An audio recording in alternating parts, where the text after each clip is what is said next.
Hi guys, welcome back to our Spoorthiraj birds channel. ಇವತ್ತಿನ topic ಬಂದ್ಬಿಟ್ಟು birds diet ಬಗ್ಗೆ.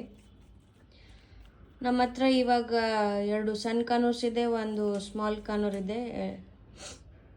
ನಾವು ಬರ್ಡ್ಸ್ದು ಇದು ಸಣ್ಣ ಕಾನೂರ್ಸ್ ಇದೆ ಅಲ್ಲ, ಇದು ಸ್ವಲ್ಪ ದೊಡ್ಡದಿದೆ. ಒಂದು 9 ಮಂತ್ಸ್ದು, ಒಂದು 8 ಮಂತ್ಸ್ದು. ಇದು 3.5 ಮಂತ್ಸ್ದಿದೆ ಸ್ಮಾಲ್ ಕಾನೂರು. ನೋಡ್ತಾ ಇರ್ಬೋದು ನೀವು ಕಲರ್ ಹೇಗೆ ಬಂದಿದೆ ಅಂತ.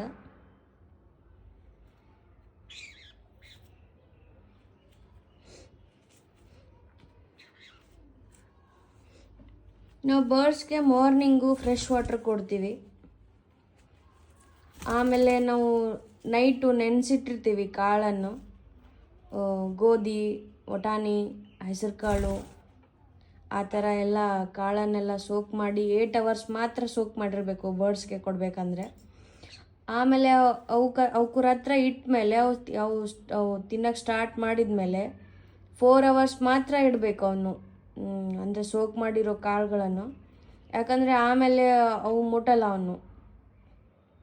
ಸೊ ಅದಕ್ಕೆ ಆಮೇಲೆ ಸ್ವಲ್ಪ ಹೊತ್ತಾದಮೇಲೆ ಆ್ಯಕ್ಚುಲಿ ಬರ್ಡ್ಸ್ಗೆ 8 o'clock ಬಿಫೋರ್ನೇ ಕೊಡಬೇಕು ಫುಡ್ಡು, ಲೇಟ್ ಮಾಡಬಾರ್ದು. ನಾವು ಹೇಗೆ ಮನುಷ್ಯರದು ನಮ್ಮದು ಟೈಮ್ ಶೆಡ್ಯೂಲ್ ಇರುತ್ತೆ, ಹಾಗೆ ಅವ್ರದ್ದು ಕೂಡ ಟೈಮ್ ಶೆಡ್ಯೂಲ್ ಇರುತ್ತೆ. ಆಮೇಲೆ ನೀವು 12 o'clock ಆದಮೇಲೆ ಬೇಕಾದರೆ ಮಿಕ್ಸ್ ಸೀಡ್ಸ್ ಕೊಡ್ಬೋದು. ಆಮೇಲೆ ನಾವು ಫ್ರೂಟ್ಸ್ ಕೂಡ ಕೊಡ್ತೀವಿ. ಫ್ರೂಟ್ಸ್ ಅಂದರೆ ಇವ್ಕೆ ಮೋಸ್ಟ್ ಫೇವ್ರೆಟ್ ಅಂದರೆ ಆ್ಯಪಲ್ ಕೊಡ್ತೀವಿ. ಆಮೇಲೆ ನಾವು ವೆಜಿಟೇಬಲ್ಸ್ ಅಂತ ಬಂದರೆ ಡ್ರಮ್ ಸ್ಟಿಕ್ ಕೊಡ್ತೀವಿ. ಆಮೇಲೆ ಕ್ಯಾರೆಟ್ ಕೊಡ್ತೀವಿ, ಬೀಟ್ರೂಟ್ ಕೊಡ್ತೀವಿ, ಈ ಥರ ಎಲ್ಲ ಕೊಡ್ತೀವಿ. ಆಮೇಲೆ ವಟಾಣಿ ಕೊಡ್ತೀವಿ, ಹಸಿ ಶೇಂಗಾ ಕೂಡ ಕೊಡ್ತೀವಿ. ಸೊ ಅದಕ್ಕಂತ ಆದರೆ ಫುಡ್ ಕಂಟಿನ್ಯೂಸ್ ಆಗಿ ಬರ್ಡ್ಸ್ ಮುಂದೆ ಇಡಬೇಡಿ, ಯಾಕಂತಂದರೆ ಅವು ಕಂಟಿನ್ಯೂಸ್ ತಿಂದರೆ ಡೈಜೆಸ್ಟ್ ಆಗಂಗಿಲ್ಲ. ಸೊ ಒಂದು ಸತಿ ಅವು ತಿಂದಮೇಲೆ 4 ಅವರ್ಸ್ ಗ್ಯಾಪ್ ಇರಲೇಬೇಕು. ಅಂದರೆ ಅವಕ್ಕೆ ಪ್ರಾಪರಾಗಿ ತಿನ್ನತ್ತೆ, ಇಲ್ಲಾಂದರೆ 90% ಹಾಳು ಮಾಡಿಬಿಡುತ್ತೆ ಫುಡ್ ಎಲ್ಲ ಇಟ್ಟಿರೋದು. ಅದಕ್ಕೆ ಅವಕ್ಕೆ ಯಾವಾಗ ಹಸುವಾಗಿರ್ತೈತೆ ಅವಾಗ ಮಾತ್ರ ಕೊಡಬೇಕು. ಈಗ ನಾವು ಒಂದು ಟೈಮ್ ಟೇಬಲ್ ಮಾಡ್ಕೊಂಡಿದ್ವಿ. ಸಂಡೇ ಬಂದುಬಿಟ್ಟು ಅಂದರೆ ವೆಜಿಟೇಬಲ್ಸು, ಫ್ರೂಟ್ಸು, ಇವೆಲ್ಲ ಮಿಕ್ಸ್ ಸೀಡ್ಸ್ ಎಲ್ಲ ನಾವು ಸ್ವಲ್ಪ ಗ್ಯಾಪ್ ಬಿಟ್ಬಿಟ್ಟು ಕೊಡಬೇಕು. ಸೊ ನಾವು ಅದಕ್ಕೆ ಏನು ಮಾಡ್ತೀವಿ, ಸಂಡೇ ಫ್ರೂಟ್ಸ್ ಮತ್ತು ಮಿಕ್ಸ್ ಸೀಡ್ಸನ್ನು ಕೊಡ್ತೀವಿ. ಆಮೇಲೆ ಮಂಡೇ ವೆಜಿಟೇಬಲ್ ಮತ್ತು ಮಿಕ್ಸ್ ಸೀಡ್ಸ್ ಕೊಡ್ತೀವಿ. ಟ್ಯೂಸ್ಡೇ ಮತ್ತು ಸ್ಪ್ರೋಟ್ಸ್ ಮತ್ತು ಮಿಕ್ಸ್ ಸೀಡ್ಸ್ ಕೊಡ್ತೀವಿ. ವೆನಸ್ಡೇ ಓನ್ಲಿ ಮಿಕ್ಸ್ ಸೀಡ್ಸ್ ಅಷ್ಟೇ ಕೊಡ್ತೀವಿ. ಥರ್ಸ್ಡೇ ಫ್ರೂಟ್ಸ್ ಮತ್ತು ಮಿಕ್ಸ್ ಸೀಡ್ಸ್, ಆ ಥರ ಹಿಂಗೆ ಟೈಮ್ ಟೇಬಲ್ ಮಾಡಿಕೊಂಡು ಸ್ವಲ್ಪ ಗ್ಯಾಪ್ ಬಿಟ್ಬಿಟ್ಟು ಬೇರೆ ಬೇರೆ ಬೇರೆ ಫ್ರೂಟ್ಸ್ ಎಲ್ಲ, ವೆಜಿಟೇಬಲ್ಸ್ ಎಲ್ಲ ಕೊಡ್ತಾ ಇರ್ತೀವಿ.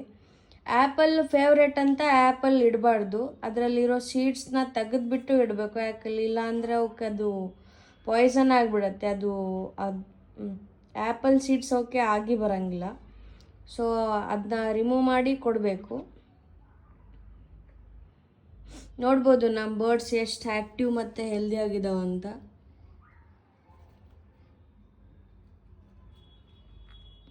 ಆ್ಯಕ್ಚುಲಿ ಲಕ್ಕಿ ಅನ್ನೋದು ಸ್ವಲ್ಪ ನಾಟಿ.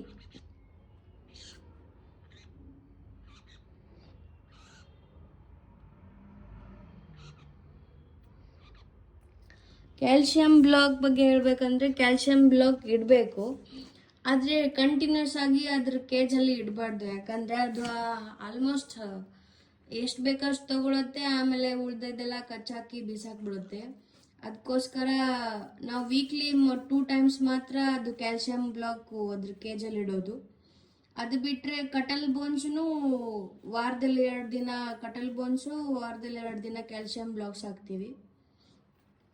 ಅಂದರೆ ಸ್ವಲ್ಪ ಕ್ಯಾಲ್ಶಿಯಂ ಎಲ್ಲ ಬರಲಿ ಅಂತ. ಮೋಸ್ಟ್ ಅದಕ್ಕೆ ಫೇವ್ರೆಟ್ ಅಂತಂದರೆ ನುಗ್ಗೆಕಾಯಿ ಮತ್ತು ಆ್ಯಪಲ್ಲು.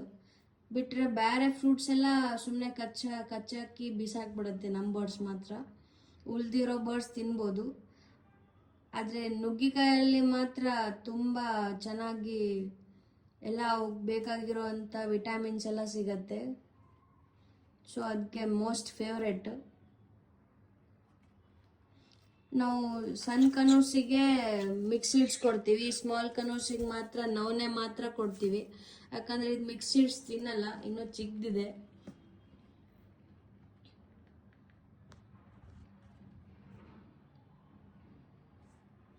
ಆದರೆ 6 ಮಂತ್ಸಿಗೊಮ್ಮೆ ಅವಕ್ಕೆ ಡಿವಾರ್ಮಿಂಗ್ ಮಾಡಬೇಕು.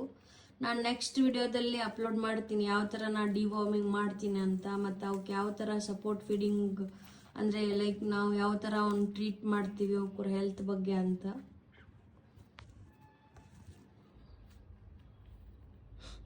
ನೋಡ್ಬೋದು ಫೆದರ್ಸ್ ಎಷ್ಟು ಚೆನ್ನಾಗಿ ಬಂದಿದೆ ಅಂತ.